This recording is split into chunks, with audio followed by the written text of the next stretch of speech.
ಪ್ರಭು ನ್ಯೂಸ್ಗೆ ಸ್ವಾಗತ.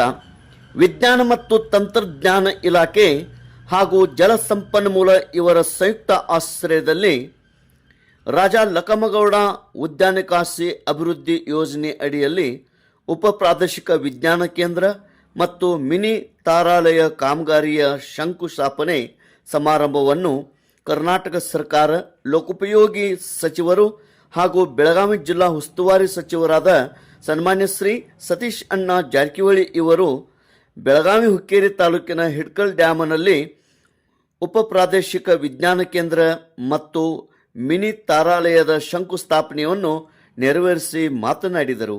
ಹುಕ್ಕೇರಿ ತಾಲೂಕಿನ ಹಿಡ್ಕಲ್ ಡ್ಯಾಮ್ನಲ್ಲಿ ಸ್ಥಾಪಿತವಾಗಿರುವ ಉಪ ಪ್ರಾದೇಶಿಕ ವಿಜ್ಞಾನ ಕೇಂದ್ರ ಮತ್ತು ಮಿನಿ ತಾರಾಲಯವು ವಿಜ್ಞಾನ, ಖಗೋಳಶಾಸ್ತ್ರ ಹಾಗೂ ಪ್ರವಾಸೋದ್ಯಮ ಕ್ಷೇತ್ರಗಳಿಗೆ ಮಹತ್ವದ ಹೆಜ್ಜೆ.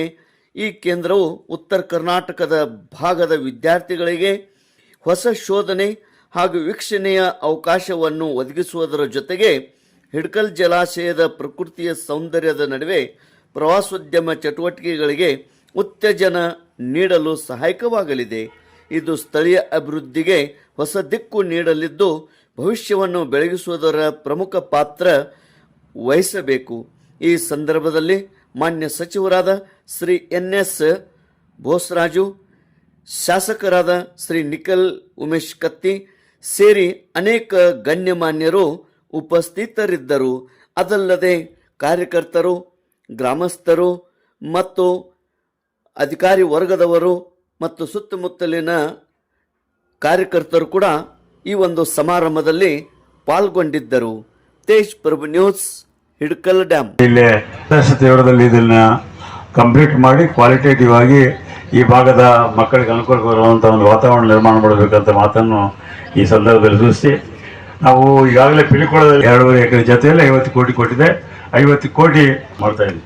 ಸೊ ಈ ದಿಶೆಯಲ್ಲಿ ಅನೇಕ ಕಾರ್ಯಕ್ರಮಗಳನ್ನು ನಾವು ಹಮ್ಮಿಕೊಂಡಿದ್ದು. ಆ ದಿಶೆಯಲ್ಲಿ ಏನು ಈ ಭಾಗದಲ್ಲಿ ನಮ್ಮ ನಾರ್ದನ್ ಕರ್ನಾಟಕ ಸಹಿತ ಯಾವ ರೀತಿಯಾಗಿ ಮಂಗಳೂರಿನಲ್ಲಿ ಪಿಲಿಕುಳದಲ್ಲಿ ಇದ್ದೋ ಅದನ್ನು ಆ ರೀತಿಯಾಗಿ ಒಂದು ಪ್ರದೇಶದಲ್ಲಿ ಹಂಪಿನಲ್ಲಿ ಅತಿ ದೊಡ್ಡ ಪ್ಲಾನೆಟೋರಿಯಂ ಪ್ರಾರಂಭ ಮಾಡಬೇಕಂತೇಳಿ ನಾವು ಪ್ರಯತ್ನ ಮಾಡ್ತಾ ಇದ್ದೀವಿ.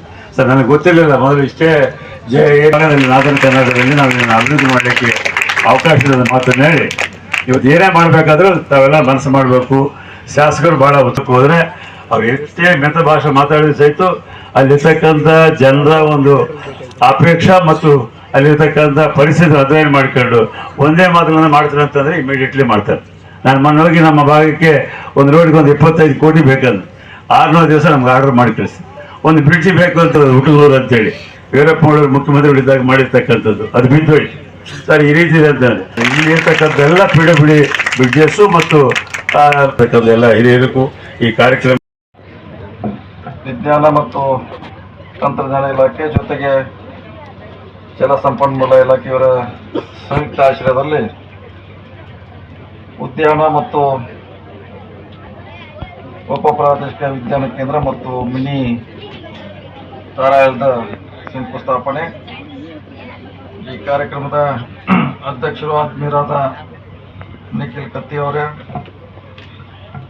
ಸಣ್ಣ ನೀರಾವರಿ ಮತ್ತು ವಿಜ್ಞಾನ ಮೇಲೂ ಎಲ್ಲ ಗಣ್ಯಮಾನ್ಯರೇ, ಈ ಕಾರ್ಯಕ್ರಮದಲ್ಲಿ ಭಾಗವಹಿಸುವಂಥ ಎಲ್ಲ ಆತ್ಮೀಯರೇ, ಮಾಧ್ಯಮದ ಮಿತ್ರರೇ,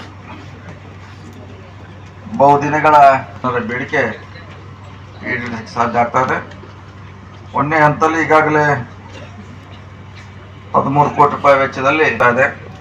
ಅದಾದ ನಂತರ ಇದು ಬಹುಶಃ ಹೆಚ್ಚು ವಿದ್ಯಾರ್ಥಿಗಳಿಗೆ ಅನುಕೂಲ ಆಗ್ತದೆ. ಬಹಳಷ್ಟು ವಿದ್ಯಾರ್ಥಿಗಳಿಗೆ ಬರ್ತಾರೆ. ಅದರಲ್ಲಿ ಪಾಲ್ಗೊಳ್ಳಿಕೆಯಿಂದ ಸಾಕಷ್ಟು ಹೊಸ ಜ್ಞಾನ ಪಡೀಲಿಕ್ಕೆ ಅನುಕೂಲ ಆಗ್ತದೆ ಅನ್ನೋ ಮಾತನ್ನ ಈ ಸಂದರ್ಭದಲ್ಲಿ ಹೇಳಿಕೆ ಇಚ್ಛೆ ಮಾಡ್ತಾ, ಆ ಕಾಲ ಬಂದಿದೆ, ಇವತ್ತು ಆಗ್ತಾ ಇದೆ. ಯಾಕಂದ್ರೆ ನಾವು ಮೈಸೂರಿಗೆ ಹೋಗಿ ನೋಡಿದಾಗ ಬಹಳಷ್ಟು ಸುಂದರವಾಗಿದೆ, ಆಕರ್ಷಣೀಯವಾಗಿದೆ. ಈ ಸಂದರ್ಭದಲ್ಲಿ ಬೀಳುತ್ತಾ ಇನ್ನೂ ನೀರಾವರಿ ಇಲಾಖೆಯಿಂದ ಬಹಳಷ್ಟು ಸುಮಾರು 148 ಕೋಟಿ ಒಟ್ಟು ಟೋಟಲ್ ಪ್ರಾಜೆಕ್ಟ್ ಅದು. ಅದ್ರ ಪೈಕಿ ಈಗ 13 ಕೋಟಿ ಮಾತ್ರ 30 ಕೊಟ್ಟಿದ್ದಾರೆ. ಇನ್ನು ಹಂತ ಹಂತವಾಗಿ ಹಣ ಕೊಡಬೇಕಾಗಿದೆ. ಅದು ಕೊಟ್ಟರೆ ಇದು ಸಂಪೂರ್ಣವಾಗಿ ಆಕರ್ಷಣೆ ಕೇಂದ್ರ ಖಂಡಿತವಾಗಿ ಆಗ್ತದೆ ಅನ್ನೋ ಮಾತು. ಸೌಕರ್ಯಗಳಿದ್ರೆ ಕೂಡ ಅದನ್ನು ನಾವು ಜನರಿಗೆ ಮೂಡಿಸುವಲ್ಲಿ ಇನ್ನೂ ಭಾಳ ಹಿಂದೆ ಬಿದ್ದಿದ್ದೀವಿ. ಅದು ಗೋಕಾಕ್ ಫಾಲ್ಸ್ ಇರ್ಬೋದು, ಕೊಡ್ಚಿನ ಮಲ್ಕಿ ಇರ್ಬೋದು, ಅತ್ಯಂತ ಪ್ರೇಕ್ಷಣಿಕ ಸ್ಥಳವಾಗಿದ್ರೂ ಕೂಡ ಅಲ್ಲಿ ಮೂಲಭೂತ ಸೌಲಭ್ಯ ಕೊಡ್ಲಿಕ್ಕೆ ಇನ್ನೂ ಸಾಧ್ಯ ಆಗ್ತದೆ. ಭಾಳಷ್ಟು ಆಸಕ್ತಿಯನ್ನು ವಹಿಸಿದ್ದಾರೆ. ಯಾಕಂದ್ರೆ ಒಂದು ಸರ್ಕ್ಯೂಟ್ ಆಗಬೇಕು, ಒಂದೇ ನೋಡ್ಲಿಕ್ಕೆ ಜನ ಬರೋಲ್ಲ. ಈಗಾಗಲೇ ಭಾಳಷ್ಟು ಮೂಲಭೂತ ಅನುಕೂಲ ಆಗ್ತದೆ ಅನ್ನೋ ಮಾತನ್ನು ಹೇಳ್ತಾ, ಮತ್ತು ವಾಟರ್ ಸ್ಪೋರ್ಟ್ಸ್ ಮಾಡಲಿಕ್ಕೆ ಕೂಡ ಮಾಡಲಿಕ್ಕೆ ಹೇಳ್ತಾ ಭಾಳಷ್ಟು ಜನ ಇಲ್ಲಿ ಬರಲಿ. ಸುಮಾರು 200 ಎಕರೆ ಜಾಗ ಇದೆ, ಇದನ್ನು ಸರಿಯಾದ ರೀತಿಯಿಂದ ಸದುಪಯೋಗ ಮಾಡೋಣ ಅನ್ನೋ ಮಾತನ್ನು ಹೇಳುತ್ತಾ, ವಿಶೇಷವಾಗಿ ನಮ್ಮ ವಿಜ್ಞಾನ ಸಚಿವರು ಭಾಳಷ್ಟು ಆಸಕ್ತಿ ವಹಿಸಿ ಅವರು ಕೂಡ ಸುಮಾರು ನಮಸ್ಕಾರ ಎಲ್ಲ